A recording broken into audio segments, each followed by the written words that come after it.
So my 5-year-old daughter is getting more into superheroes. If I'm being honest, I'm a little conflicted about it. I want to support her and her growing interest, but at the same time, not sure if it's the appropriate subject material for her. So, for example, there's this story in DC Super Friends 5-minute stories. It's called Going Bananas.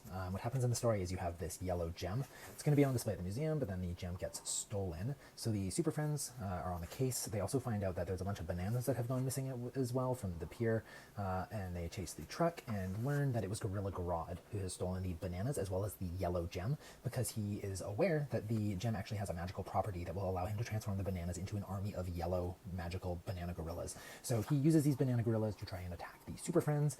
They also start making a bunch of mischief in the park as well, like you can see here. And so the Super Friends are going to have to round them all up. So we have Cyborg and Flash having to cooperate to take down one gorilla, which is frankly embarrassing. And then you also have John Stewart, Green Lantern, and Robin cooperating in order to catch a couple of gorillas. But it is here worth noting that John Stewart, Green Lantern, he is able to use this net despite them clearly being yellow. So that pretty quickly establishes this is post-retcon, and Parallax has been freed from the battery of Oa, and the yellow impurity of the power ring has been addressed. But there's no acknowledgement here that John is overcoming his fear of the yellow gorillas, which just really feels like sloppy writing. So Superman is able to get the gem back from Gorilla Grodd, and then he turns all the yellow gorillas back into bananas, and Batman throws a pair of handcuffs on Gorilla Grodd, but obviously that's not going to do anything. So Gorilla Grodd is able to break free of those handcuffs and snags back the yellow gem from Superman. But as we know, that wouldn't really happen normally with Superman's speed. So what that means is that we are talking about New 52 Grodd. So this is Grodd post-exposures to the Speed Force.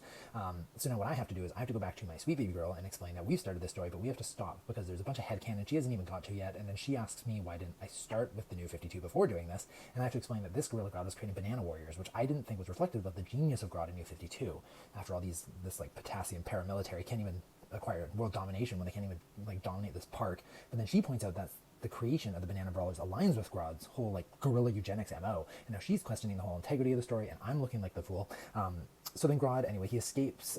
His plan is to go to the zoo. He hides among other gorillas, which again is just a far cry from the intelligence that he displays in New 52. So I'm just getting really frustrated, and obviously he gets caught again. So the police, what they do is they get him. They get the gem back. They throw him back in handcuffs, which is ridiculous because we literally just like a page ago saw him break handcuffs. But I guess the police have better handcuffs than Batman.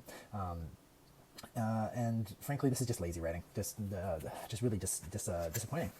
You kind of expect a higher caliber here. And if there's any other parents who have encountered some of this and have some tips on how to navigate these tricky canon event conversations with their super curious child, I would love to hear from you. Thanks.